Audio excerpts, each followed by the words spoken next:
All right, so we've talked about having our main light, our key light, and we've also added our fill light to our lighting setup. So we have this really nice soft diffuse light with the ProMaster continuous light, and we have our reflector or bounce that's just filling in this side of my face.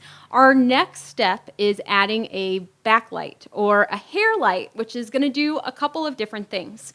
Once we flip that switch on, which Jordan is going to do here in just a moment, what's going to happen is it's going to add just a little bit more definition between the back of my head and the backdrop. And it's going to have me pop forward. It's also going to show a little bit more detail and make my hair look a little bit less flat. Not that it looked bad before, but introducing that third light just gives us a little bit more pop, a little bit more punch. So Jordan's going to walk around and turn that on. You're going to see the difference. The last thing I want to mention before we do this is I am seated in a stool that's just about 4 feet away from our backdrop here in the garage. And then I am also sitting just about 7.5 feet or so from where Jordan is firing the shutter on the camera that's set up on the tripod. So you get a little bit of an idea of distance. Now, the really nice thing about me sitting 4 feet from the backdrop, as you can probably see in the diagram, is that we have a really nice sense of compression between the subject and the background. We get this nice blurriness happening background to subject. The other thing important to note, we introduced it at the beginning of the video series, but Jordan is taking his pictures and I'm taking my pictures on an 85mm lens, which is a telephoto lens that has a nice sense of compression. It's a beautiful portrait lens. So let's go ahead and flip that backlight on and you'll see the immediate difference that that makes. So much suspense. Cool. So hopefully at this point you're noticing that there's a little bit more definition between myself and the backdrop, and you're seeing a really nice highlight in my hair. What we're going to do is show you both an example here with me with the backlight on, as we'll see in Jordan's picture, and then we'll also see an example where I photograph Jordan, who doesn't have as much hair on the top of his head. So it's a little bit different. Cool. Are you ready, Jordan? I am ready, JaNae. Cool. Okay, so if you could look right here, good, nice smile. The hair light looks great on your hair. 1, 2, 3.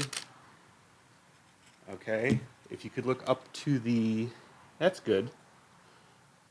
There we go, 1, 2, 3.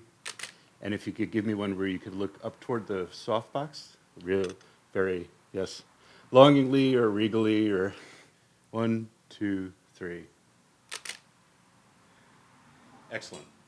We got it. Cool. So that's your 3-point lighting setup.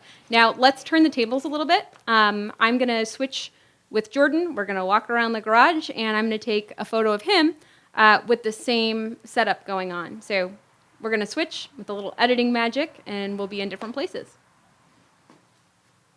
Okay, so as you can see, I don't have as much hair as JaNae, at least not on the top of my head anymore, but I do have plenty of this now. So the hair light is more like the shine light for me, all right, and a nice shiny top of my head.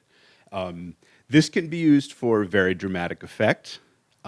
Keep in mind that there are some gentlemen who do shave their heads completely bald and kind of wax their heads too so that they shine even more. So this can create specular highlights in a picture sometimes that can be very, very hard to control and or edit.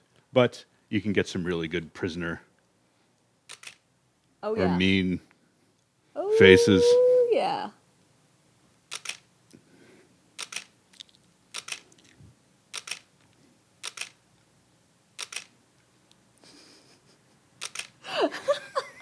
It's hard to press the shutter and trying not to laugh, but yeah. So there you go. So consider using this with someone with hair. What the? Where? Excuse me? What? Excuse me. What? Could you please look at the camera? We need you for your hair.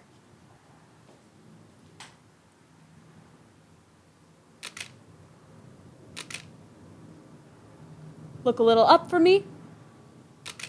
Off to the side. A little fierce. Thank you. You're free to go. Thanks.